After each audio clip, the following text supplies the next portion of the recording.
ہم نے دیکھا ہے انسانوں کے ریلے سے دنیا نہیں ڈرتی، پاؤں سے معذور لنگڑا بھی ہو لیکن اگر ویل چیئر پر بیٹھ کر لبیک پکارے پورا یورپ ہلنے لگتا ہے۔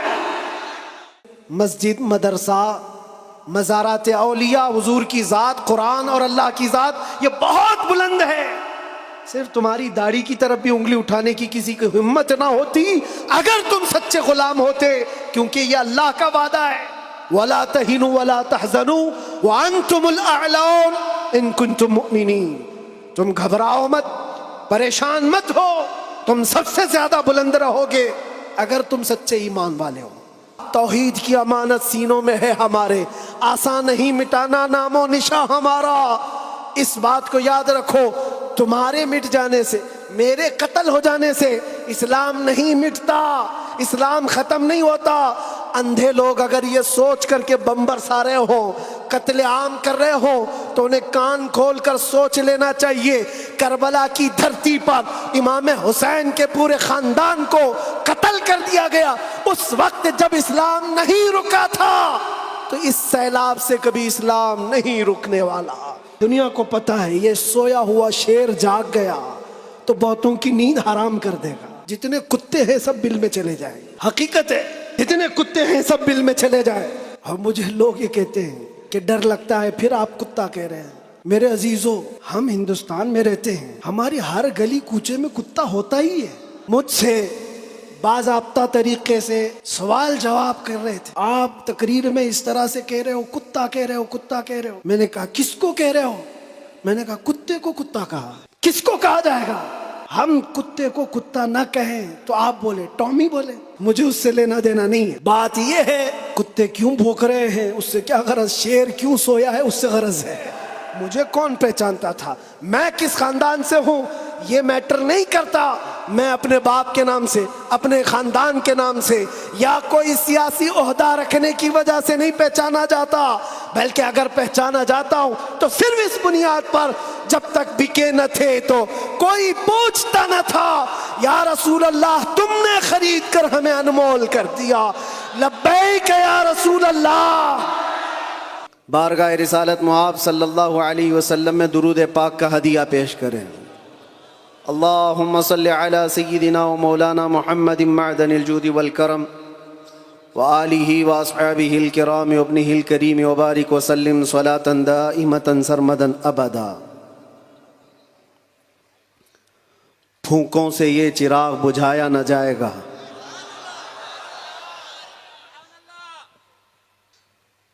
میرے عزیزو، یہاں سے ہم اپنی گفتگو کا آغاز کرتے ہیں۔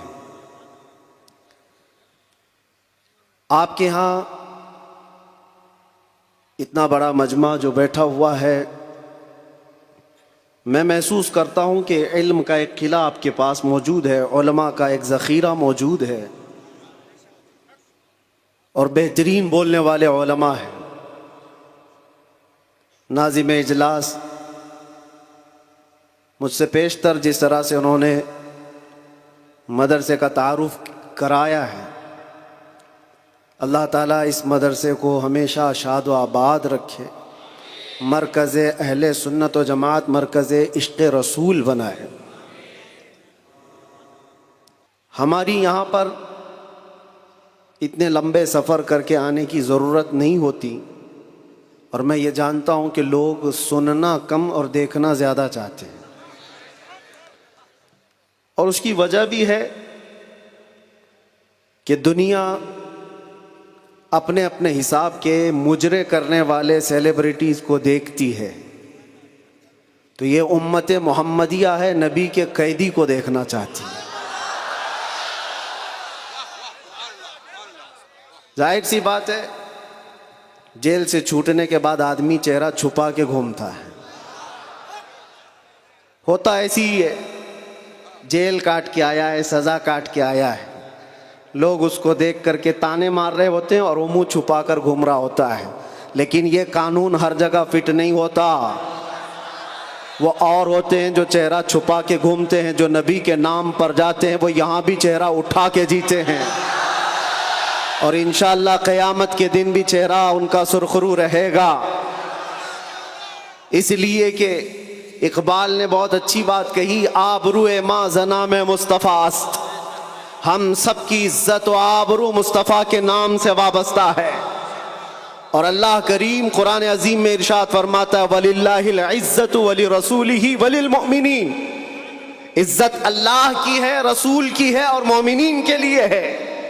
ہم نے دیکھا ہے میرے عزیزو، جن لوگوں کو آج سیلیبریٹی کہا جاتا ہے یا پاورفل شخصیت کہا جاتا ہے، سیاست میں آنے کی وجہ سے یا پھر گلیمر کی دنیا میں آنے کی وجہ سے، ٹیلی ویژن کے اوپر آنے کی وجہ سے، ان کے حالات ایسے ہیں کہ جب تک جوانی ہے ان کی چاندنی ہے، اور جب تک ان کا شباب ہے وہ چمک رہے ہیں۔ جہاں چہرے پہ جھریاں پڑ گئی نیا ہیرو آ جائے گا، دنیا ایک نیا ہیرو اپنا ڈھونڈ لیتی ہے، اور یہ دنیاوی حسن و جمال پر اترانے والوں کی زیادہ لائف نہیں ہوتی، وہ برقرار نہیں رہ سکتے، نہ ہی سیاست کی کرسی پر بیٹھ کر کے اقتدار جمانے والے، ہم نے ان کو بھی دیکھا ہے، نئی پارٹی آئی اور بوڑھے کو سائیڈ میں لگا دیا گیا۔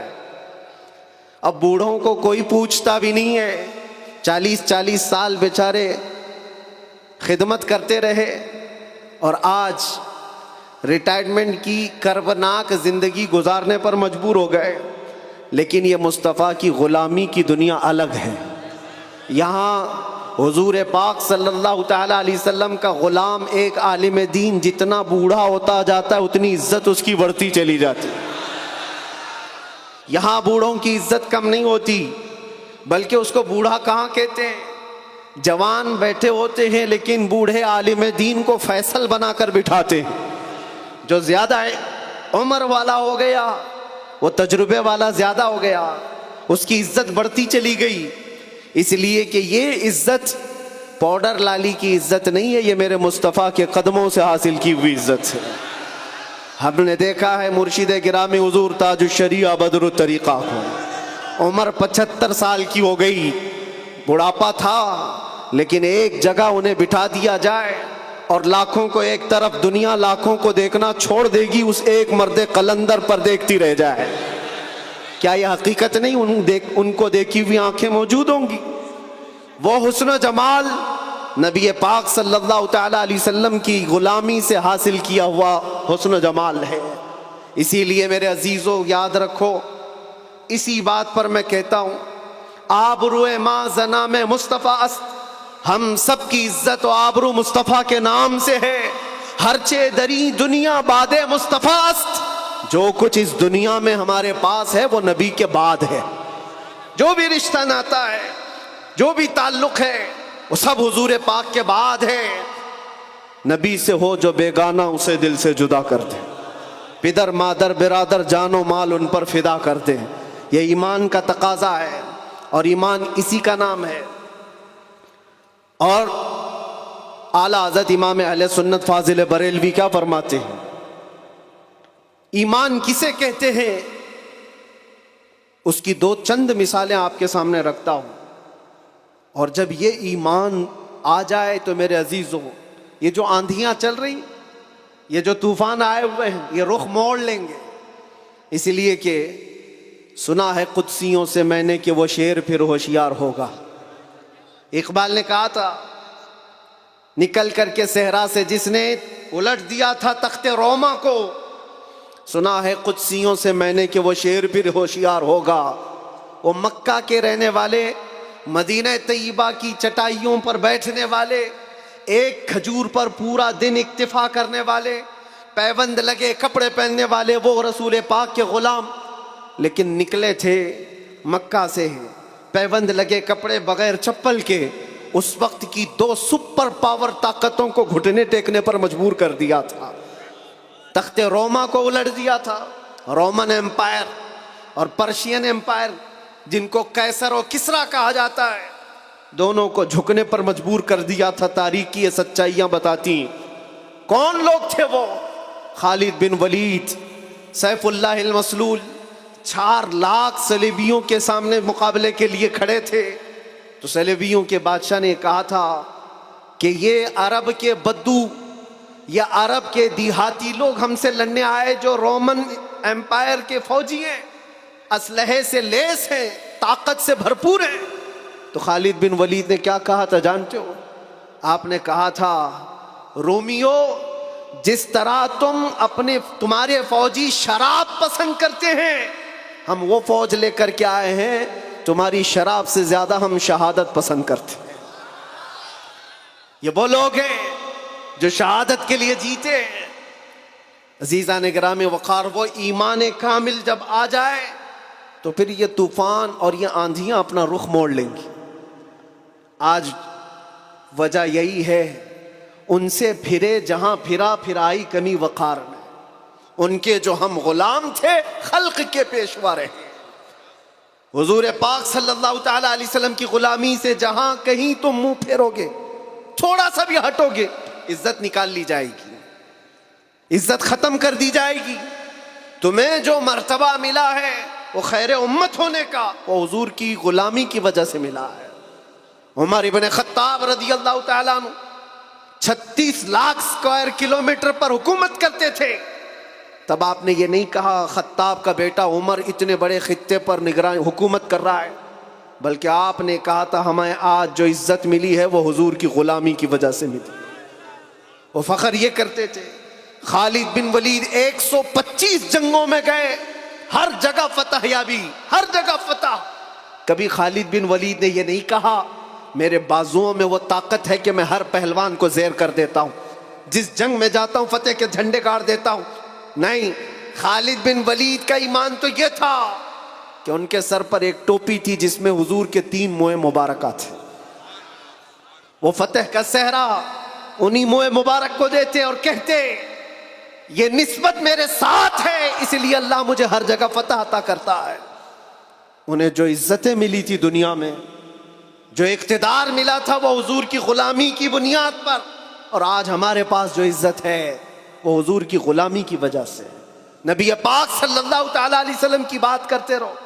ایک جملہ میں اکثر کہا کرتا ہوں، ان کی بات کرو ہر دل پہ راج کرو، ان کی بات کرو ہر دل پہ راج کرو۔ دیکھنا آپ جو اس مذہب میں اس طریقے پر جتنا بڑھتا جاتا ہے اللہ اس کی عزت میں اضافہ کرتا ہے۔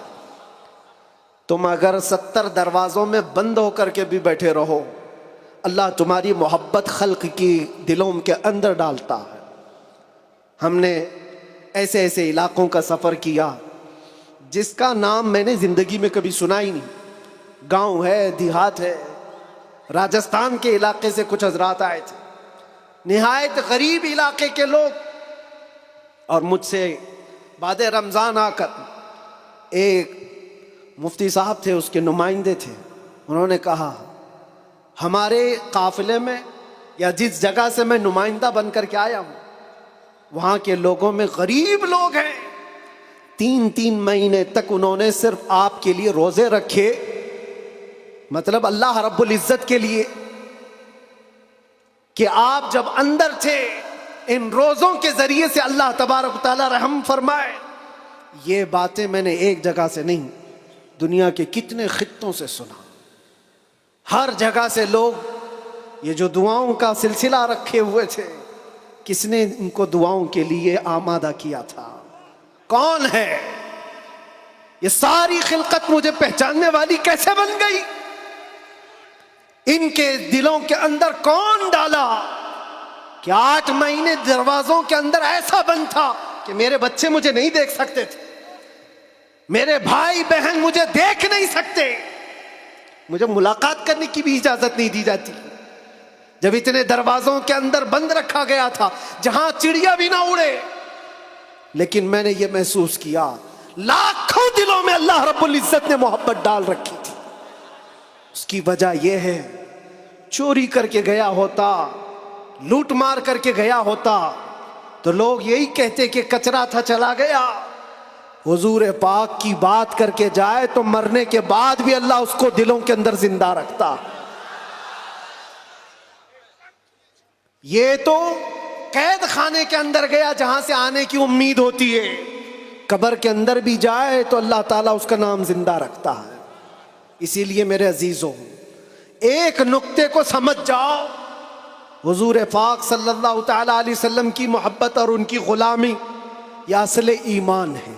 اور یہ ایمان جس وقت آ جائے بڑے بڑے طوفانوں کا وہ مقابلہ کر سکتا ہے. آج پوری دنیا کے مشاہدے سے یہ پتہ چلتا ہے ہنگامے اتنے ہو چکے، اتنے خطرناک طریقے سے امت کو لرزا دیا گیا ہے، لیکن اس امت کا حال یہ ہے کہ یہ خواب گراں میں ہے، یہ ایک لمبی نیند میں ہے. ہمارے نوجوان، وہ بچے جن کو میں آج بھی نشے کے اڈوں پر دیکھتا ہوں تو دل روتا ہے. جیل کے قیدیوں میں اکثر وہ لوگ تھے جو نشہ کرتے تھے یا بیچتے تھے، پکڑے گئے اور اندر آئے. نام کتنے اچھے ہیں تمہارے اور کام کس طرح کے ہیں. کئی لوگوں نے توبہ کیا، لیکن وہ ایک جیل کی بات نہیں، یہاں تقریباً 10 جیلوں میں یہی حال ہے. اے نوجوانوں، یاد رکھو ایک بات، اگر حضور سے محبت کرتے ہو تو ہر جمعرات کو تمہارے اعمال فرشتے حضور کی بارگاہ میں لے جاتے ہیں.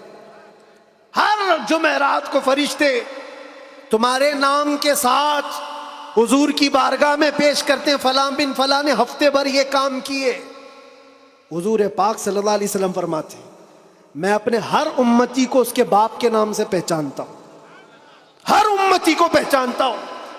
جب اس کے برے اعمال مجھ تک پہنچائے جاتے ہیں تو مجھے غم ہوتا ہے، میں استغفار کرتا ہوں اللہ کی بارگاہ میں.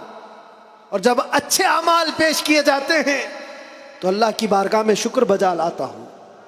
تھوڑا اپنی زندگی کے اوپر نظر ڈال کر دیکھو، کتنے ہفتے ایسے گزر گئے ہوں گے کہ جب ہمارے برے اعمال حضور کی بارگاہ میں پیش کیے جا رہے ہو.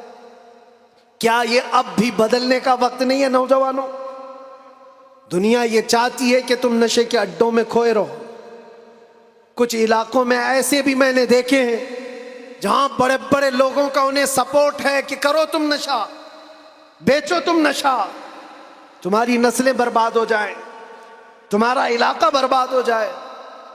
آج سے صرف 70 سال پہلے کی بات ہے، ہمارے اس ملک میں ایجوکیشن لیول اس وقت بھی مسلمانوں کا سب سے اوپر تھا. اور آج آپ بخوبی دیکھ سکتے ہیں کس طرح سے ہمیں پکارا جا رہا ہے، کیسے ہمیں تانے دے کے سارے ڈیبیٹ کیے جا رہے ہیں. کہاں کہاں تمہیں پنچر مین کہا جاتا ہے. کیوں؟ یہ وہ قوم ہے جو پوری دنیا کو علم سکھانے آئی ہے. خیر امت تم تھے، ان سے پھرے جہاں پھرا پھرائی کمی وقار. آپ کو ایک بات میں بتاؤں، یہ رونا کب تک روتے رہو گے؟ یہ ہماری جائیدادیں لوٹ رہے ہیں، یہ ہمارے وقف کی املاک کو ہڑپ کرنے جا رہے ہیں. دین پر، قرآن پر، اسلام پر، حضور کی ذات پر، ہر چیز پر نشانے اور ہر چیز پر انگلیاں اٹھائی جا رہی. تم کب تک احتجاج کرتے رہو گے؟ کب تک سڑکوں پر آؤ گے؟ کب تک اپنی آوازیں اٹھا کر کے پوچھتے رہو گے؟ کیا تمہارا کام صرف اتنا ہی رہ گیا؟ ایک بات یاد رکھو، جو ڈاکو ہوتا ہے اس کا کام ہی ہے لوٹنا. آج وہ کیا لوٹ رہے ہیں، کس پر ڈاکہ ڈال رہے ہیں، میں اس کی بات نہیں کرتا. مجھے رہزنوں سے غرض نہیں، تیری رہبری کا سوال ہے. تم امت مصطفیٰ ہو، تم کن کاموں میں مصروف ہو یہ دیکھنے کی بات ہے. مجال نہیں ہوتی میرے عزیزوں. مسجد، مدرسہ، مزارات اولیاء، حضور کی ذات، قرآن اور اللہ کی ذات یہ بہت بلند ہے. صرف تمہاری داڑھی کی طرف بھی انگلی اٹھانے کی کسی کی ہمت نہ ہوتی اگر تم سچے غلام ہوتے، کیونکہ یہ اللہ کا وعدہ ہے، وَلَا تَهِنُوا وَلَا تَحْزَنُوا وَأَنْتُمُ الْأَعْلَوْنَ إِن كُنتُم مُؤْمِنِينَ. تم گھبراؤ مت، پریشان مت ہو، تم سب سے زیادہ بلند رہو گے اگر تم سچے ایمان والے ہو. اور ایمان کسے کہتے ہیں؟ ایمان کسے کہتے ہیں؟ لا یؤمن احدکم حتی اکون احب الیہ من والدہ وولدہ والناس اجمعین. یہ میرے آقا صلی اللہ علیہ وسلم فرماتے ہیں تم میں سے اس وقت تک کوئی پورا مومن نہیں ہو سکتا جب تک کہ ساری دنیا تمہارے مال، اولاد، ماں باپ سب سے زیادہ مجھ سے محبت نہ کرے. اور ابھی میں سوال کرتا ہوں، سارے ہاتھ بھی اٹھا دیں گے، بہت سارے کھڑے بھی ہو جائیں گے، جوش میں بھی آ جائیں گے۔ صرف اگر میں اتنا پوچھوں، کیا آپ اپنے نبی پاک صلی اللہ علیہ وسلم سے اپنی جان سے زیادہ محبت کرتے ہیں؟ میں ہاتھ اٹھانے نہیں کہہ رہا ہوں، سب تو کہتے ہیں۔ یہ سوال ایسا ہے، حضرت ابوبکر شبلی کہتے ہیں اسی سوال سے میں ڈرتا ہوں ہمیشہ، کہ اگر کوئی پوچھ لے مجھ سے کیا تو حضور پاک صلی اللہ علیہ وسلم سے اپنی جان سے زیادہ محبت کرتا ہے، اس سوال سے تو میں ڈرتا ہوں۔ پوچھا گیا کیوں؟ کہا اس سوال کے جواب میں اگر نہ کہہ دیا تو ایمان ہی چلا گیا، وہ آدمی کا ایمان ہی ختم ہو گیا، اور اگر ہاں کہتا ہوں تو میرے اعمال مجھ کو کوستے ہیں۔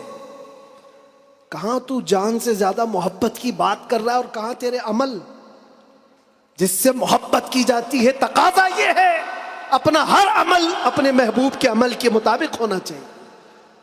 اور حضور اکرم صلی اللہ علیہ وسلم نے یہ بھی فرمایا، لا یؤمن احدکم حتی یکون ہواہ تبعا لما جئت بہ، تم میں سے اس وقت تک کوئی مکمل مومن نہیں ہو سکتا جب تک وہ اپنی خواہشات کو میری مرضی کے مطابق نہ بنا دے۔ تمہاری اپنی خواہشات جو تم کہتے ہو نا، یہ ہماری لائف ہے، ہمیں انجوائے کرنے دو، ہماری لائف ہے، ہمیں جینے دو۔ کسی جوان کو پکڑ کر کے کہو مولانا صاحب ابھی تو ہماری 20-25 سال کی عمر ہے، جینے دو، عیش کرنے دو۔ اے نوجوان، تجھے پتہ ہی نہیں یہ تیری زندگی نہیں ہے، یہ تیری لائف نہیں ہے۔ زندگی یہ نہیں کسی کی کسی کے لیے، زندگی ہے نبی کی، نہ سمجھ مرتے ہیں زندگی کے لیے، جینا مرنا ہے سب کچھ نبی کے لیے۔ ہماری اپنی زندگی کا ہے، جو ملی ہے زندگی یہ حضور کے لیے ملی ہے، یہ امانت ہے۔ ابھی آپ نہیں سن رہے تھے امام اہل سنت فاضل بریلوی نے کیا فرمایا؟ جب بندہ اس مقام کو پہنچ جاتا ہے نا کہ اپنا سب کچھ حضور کے لیے قربان کرتا ہے اور پورا مومن بنتا ہے، تب جا کر کے وہ کہتا ہے یا رسول اللہ، دہن میں زبان تمہارے لیے، بدن میں ہے جان تمہارے لیے، ہم آئے یہاں اور اٹھے بھی وہاں۔ یہ کب کہتا ہے بندہ؟ جب اس کا ایمان مکمل ہو جائے، میرا اپنا کچھ نہیں ہے، جو کچھ ہے وہ حضور کا ہے۔ دہن میں زبان تمہارے لیے، بدن میں ہے جان تمہارے لیے، ہم آئے یہاں تمہارے لیے، اٹھے بھی وہاں تمہارے لیے۔ یہ صحابہ کا مسلک تھا میرے عزیز، انہوں نے اپنے سارے رشتے حضور پاک کی مرضی پر لا کر ختم کر دیے تھے۔ سارے رشتے اگر حضور سے جدا ہیں تو ان کا کوئی رشتہ نہیں تھا، کوئی رشتہ نہیں تھا۔ آج ہمیں اس ایمان کو زندہ کرنا ہے۔ یہ عہد کر کے جاؤ، بڑے بڑے نعرے لگا کر، بڑے بڑے جلسے کر کے، جلوس کر کے، یا سڑکوں پر آ کر کے اگر تم یہ سوچتے ہو شکتی پردرشن سے بہت کچھ ہو جائے گا، دنیا جھکتی نہیں ہے، انسانوں کے ریلے سے نہیں ڈرایا جا سکتا۔ ہم نے دیکھا ہے انسانوں کے ریلے سے دنیا نہیں ڈرتی، پاؤں سے معذور لنگڑا بھی ہو لیکن اگر ویل چیئر پر بیٹھ کر لبیک پکارے پورا یورپ ہلنے لگتا ہے۔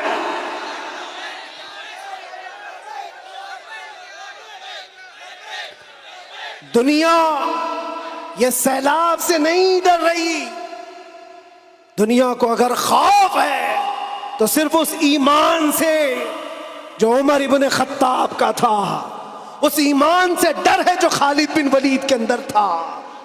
اسی لیے انگریز آج سے 100 سال پہلے کیا کہہ کر کے گئے تھے پتہ ہے؟ ہمارے بارے میں یہ کہہ کر کے گئے تھے، یہ فاقہ کش موت سے ڈرتا نہیں، ذرا روح محمدی اس کے بدن سے نکال دو۔ وہ یہ کہتے تھے روح محمدی اس کے بدن سے نکال دو۔ ڈر اسی بات سے ہے، ڈر اسی بات سے ہے۔ جہاں روح محمدی آ گئی، دنیا کو پتہ ہے یہ سویا ہوا شیر جاگ گیا تو بہتوں کی نیند حرام کر دے گا، جتنے کتے ہیں سب بل میں چلے جائیں گے۔ حقیقت ہے جتنے کتے ہیں سب بل میں چلے جائیں. اور مجھے لوگ یہ کہتے ہیں، مجھے یہ کہتے ہیں کہ ڈر لگتا ہے، پھر آپ کتا کہہ رہے ہیں. میرے عزیزو، ہم ہندوستان میں رہتے ہیں، ہماری ہر گلی کوچے میں کتا ہوتا ہی ہے.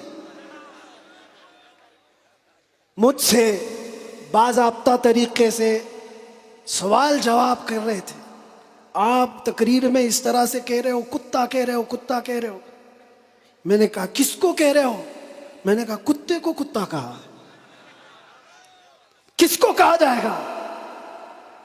ہم کتے کو کتا نہ کہیں تو آپ بولے ٹامی بولے. عزیزان گرامی وقار، مجھے اس سے لینا دینا نہیں ہے. بات یہ ہے کتے کیوں بھونک رہے ہیں اس سے کیا غرض، شیر کیوں سویا ہے اس سے غرض ہے. شیر کیوں سویا ہے اس سے مجھے غرض ہے. نبی پاک صلی اللہ تعالی علیہ وسلم کی امت بزدل تو نہیں ہو سکتی، بزدل نہیں ہو سکتی. ہم کفن بردوش ہیں. ہم دنیا میں آئے اللہ اکبر سن کر کے آئے، اور جائیں گے تو اللہ اکبر سن کر جائیں گے. ہے یا نہیں؟ پیدا ہوئے تھے تو کانوں میں کیا سن گے؟ کسی مولوی صاحب نے اذان دی تھی کہ نہیں دی تھی؟ اللہ اکبر کہا تھا کہ نہیں کہا تھا؟ ارے جس دن پیدا ہوئے تھے اسی دن کہا تھا. کیوں کہا تھا؟ یہ تجھے پتا چلے اللہ اکبر کا مطلب اللہ سب سے بڑا ہے، باقی کوئی بڑا نہیں ہے.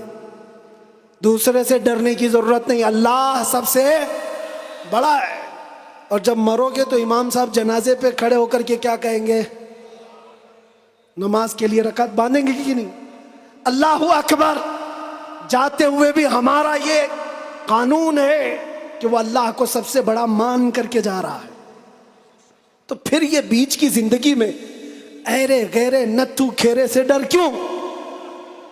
زیادہ سے زیادہ یہاں یہ ہوگا جو ہمارے ساتھ ہوا ہے.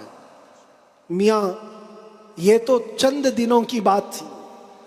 صحابہ اکرام میں وہ لوگ ہیں جو 16 سال تک قید کی سزائیں کاٹے ہیں. حضور پاک صلی اللہ علیہ وسلم کے زمانے میں 16 سال تک قید رکھا گیا. وہ بھی آج مثالیں بہت ہیں، موجود ہیں. آزمائش کا دور، اگر اللہ نے ہماری زندگی میں یہ لکھا ہے تو وہ قبول کرو. اور یہاں آئے ہیں مرنے کے لیے، موت تو آنی ہے سب کی، لیکن ایک مومن موت سے ڈرتا نہیں. کیوں؟ موت اس کے لیے حادثہ ہے جس کا یہ سوچنا ہے کہ مرنے کے بعد جلنا ہے، مرنے کے بعد پھر پتہ نہیں کس شکل میں پیدا ہونا ہے. کتا پیدا ہونا ہے، بلی پیدا ہونا ہے، چوہا پیدا ہونا ہے، سانپ پیدا ہونا ہے. ڈر ہے. مومن موت سے ڈرتا نہیں، اس لیے کہ مومن کا یہ عقیدہ ادھر آنکھ بند ہوگی ادھر دیدار مصطفیٰ ہوگا. اور قبر میں بھی جائے تو کیا خوب کہا ہے ایک عاشق رسول نے، کیا خوب کہا ہے. جب منکر نکیر آ کر اسے اٹھائیں گے سوال جواب دینے کے لیے، تو عاشق مصطفیٰ جو قبر میں گیا وہ کیا کہتا ہے؟ اب تو پائے ناز سے اے فرشتوں کیوں اٹھوں، ارے مر کے پہنچا ہوں یہاں اس دل ربا کے واسطے. جس کے لیے مرا تھا وہ بھی تو وہاں ہوں گے. بس میرے عزیزو، گفتگو کو سمیٹتے ہوئے میں صرف اتنی بات کہوں گا، ان کے جو ہم غلام تھے خلق کے پیشوا رہے، ان سے پھرے جہاں پھرائی کمی وقار میں. تمہیں اللہ قرآن میں فرماتا ہے تم باعزت رہو گے، بلند رہو گے، کامیاب رہو گے، شرط یہ ہے کہ ہمیشہ ایمان کے ساتھ رہو. ایمان کے ساتھ رہو. اور ایمان کون سا ہے؟ مسجد میں تم سچے ہو گئے، بازار میں جھوٹے ہو گئے، یہ ایمان کا تقاضا نہیں ہے. تم تجارت پر بیٹھے ہو، لوگوں کو دھوکہ دے رہے ہو یا پھر چیٹنگ کر رہے ہو، یہ ایمان کا تقاضا نہیں. ایک صحابی رسول ہیں حضرت نعمان، ایک ملک گئے، وہ بادشاہ عیسائی تھا. جب اسے خبر ملی کہ عرب کے محمد صلی اللہ علیہ وسلم کا ایک سفیر آیا ہوا ہے، ایمبیسیڈر آیا ہے، تو اس بادشاہ نے ریشم کا قالین بچھایا اور سونے کی کلائی کی ہوئی کرسی رکھا ان کے استقبال کے لیے. لیکن جب وہ آئے صحابی رسول حضرت نعمان اپنی تلوار سے انہوں نے وہ قالین کو ہٹا دی، جو ریشم کا قالین بچھا ہوا تھا ہٹا دیا. کہا میں زمین پر چل کر جاؤں گا. پھر جب کرسی دیکھی سونے کی ہے ہٹا دیا. کہا میں عام کرسی پر بیٹھوں گا. بادشاہ نے کہا اتنا ایٹیٹیوڈ ہے، ہم نے آپ کے عزت کے لیے سب کیا تھا، ہم بہت عزت کرتے ہیں آپ کی، محمد صلی اللہ علیہ وسلم کے آپ سفیر بن کر کے آئے. اس صحابی نے کیا جواب دیا؟ کہا میں جس نبی کا ماننے والا ہوں اس نبی نے فرمایا مرد کے لیے ریشم کا استعمال حرام ہے، مرد کے لیے سونے کا استعمال حرام ہے، میں حرام چیز کا استعمال نہیں کر سکتا. وہ کہاں تھے؟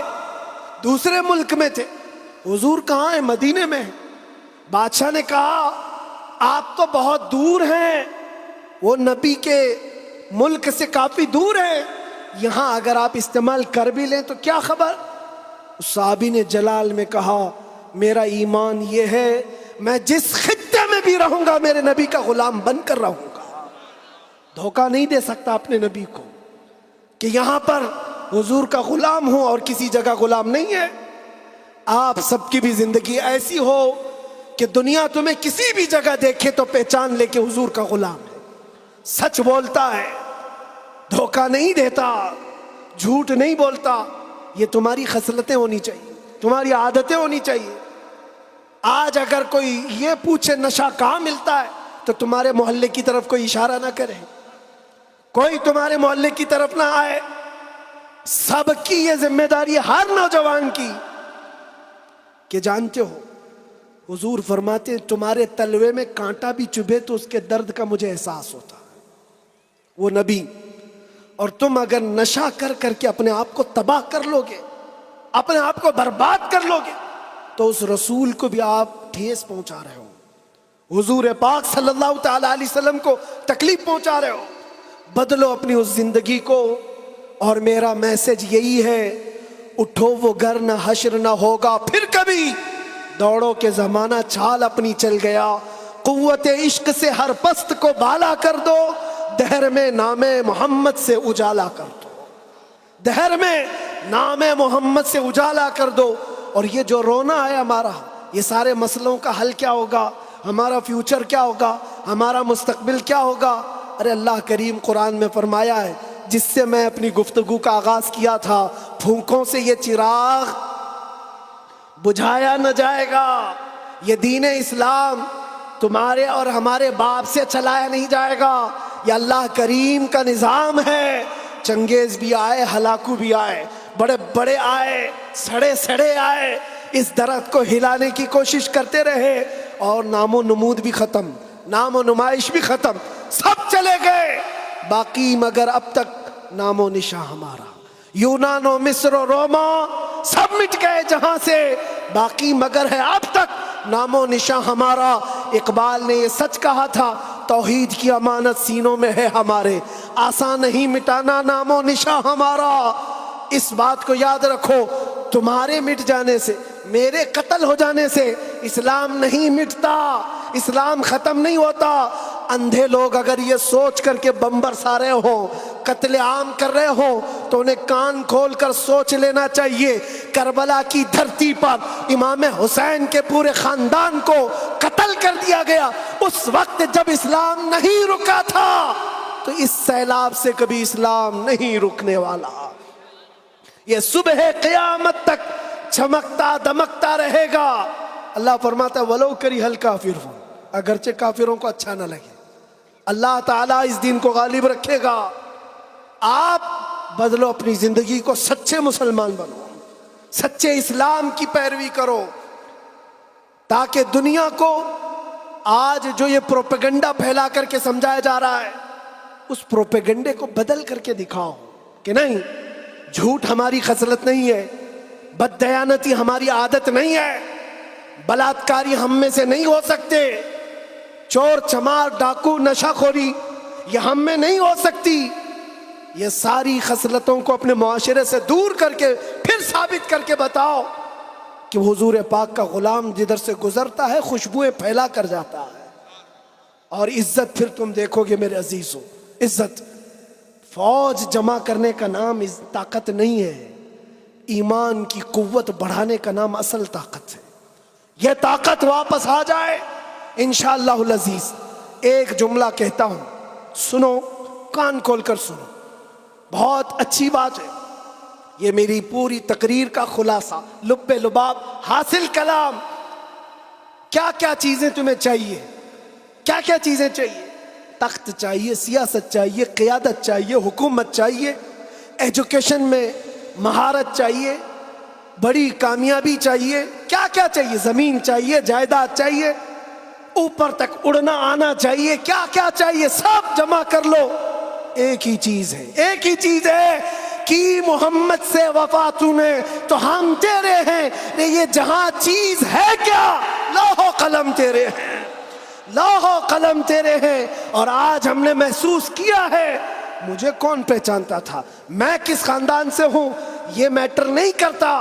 میں اپنے باپ کے نام سے، اپنے خاندان کے نام سے یا کوئی سیاسی عہدہ رکھنے کی وجہ سے نہیں پہچانا جاتا، بلکہ اگر پہچانا جاتا ہوں تو صرف اس بنیاد پر جب تک بکے نہ تھے تو کوئی پوچھتا نہ تھا، یا رسول اللہ تم نے خرید کر ہمیں انمول کر دیا.